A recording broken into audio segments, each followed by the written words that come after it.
Juana, അപ്പം ഞാൻ ദേ ഇവിടെ വന്നിട്ടുണ്ട് കേട്ടോ. ഇവിടെ അറിയോ, നമ്മുടെ ഈ പച്ചക്കറിത്തോട്ടത്തിൽ എന്താണ് കണ്ടിരിക്കുന്നത്? നമ്മുടെ വെള്ളക്കാന്താരി ദേ ഇഷ്ടം പോലെ ഉണ്ടായി നിൽക്കുന്നു. വെള്ളക്കാന്താരിയാണേ, കണ്ടോ?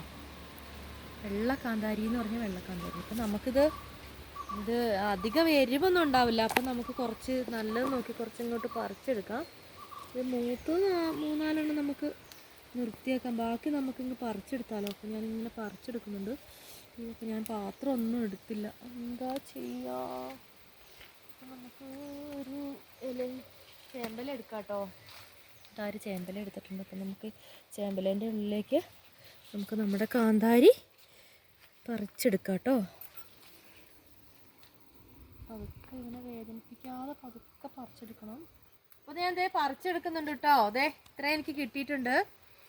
അപ്പോൾ എനിക്കിത് എനിക്കിങ്ങനെ വെറുതെ ഇങ്ങനെ ഉപ്പൊക്കെ ഇട്ടിട്ട് വറുത്ത് കഴിക്കാൻ ഭയങ്കര ഇഷ്ടമാണ്. എരിവില്ലാത്ത കാരണം നല്ല ടേസ്റ്റാണേ. അപ്പോൾ നിങ്ങളുടെ വീട്ടിലൊക്കെ ഉണ്ടാവുമായിരിക്കും, എല്ലാവരുടെയും വീട്ടിൽ കാണും. സാധാരണ ഈ കാന്താരി ഇങ്ങനത്തെ കാന്താരി അതെ, പക്ഷെ ഇങ്ങനത്തെ കാന്താരിക്ക് ഭയങ്കര എരിവായിരിക്കും. ഇതിന് അങ്ങനെ എരിവുമില്ല. എനിക്ക് ഭയങ്കര ഇഷ്ടമുള്ളൊരു കാന്താരിയാണിത്.